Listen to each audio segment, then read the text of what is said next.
Pemerintah, kreatiflah.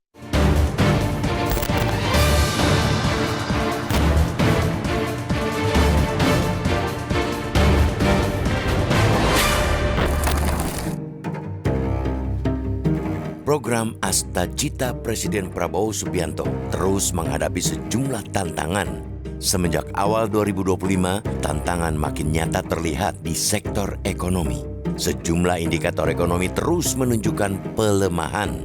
Pertumbuhan ekonomi misalnya stagnan di seputaran 5%. Data Badan Pusat Statistik atau BPS terbaru menunjukkan pertumbuhan ekonomi di 2024 cuma tumbuh 5,03%. Meski masih di atas level 5%, pertumbuhan ini meleset dari target pemerintah 5,2%. Daya beli masyarakat juga masih lemah. Rupiah dan indeks harga saham apalagi.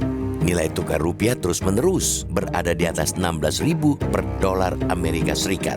Begitu juga indeks harga saham gabungan atau IHSG yang sudah terjun bebas dan terus terkoreksi di bawah level psikologis 7.000. Pelemahan terus-menerus IHSG itu membuat penurunan indeks bursa Indonesia masuk kategori terburuk.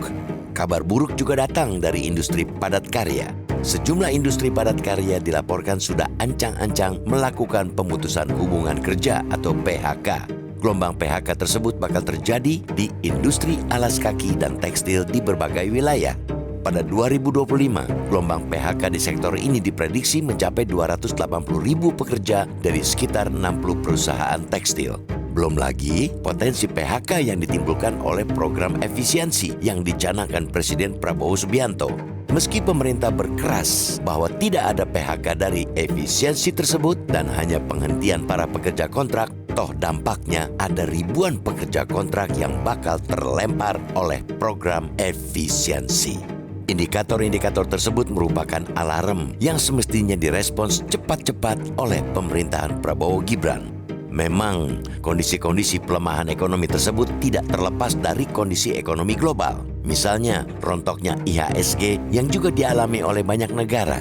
Begitu juga dengan gelombang PHK di sektor industri padat karya akibat sepinya pesanan dari luar negeri.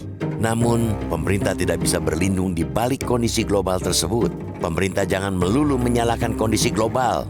Pemerintah mesti kreatif mencari daya ungkit penggerak ekonomi. Contohnya, dalam melaksanakan efisiensi anggaran, pemerintah harus memiliki roadmap yang jelas tentang proyek-proyek yang dipangkas. Jangan asal pangkas dan potong.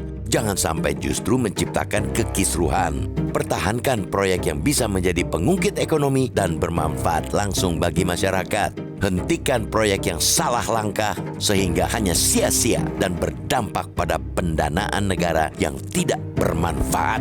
Pemerintah juga dituntut menjaga iklim investasi dan berusaha sehingga tidak menimbulkan biaya tinggi.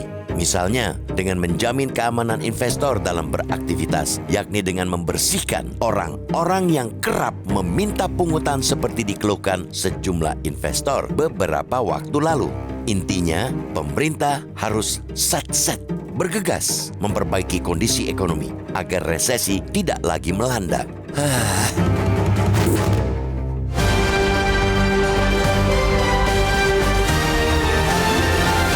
Jelajahi cara baru mendapatkan informasi. Download Metro TV Extend sekarang.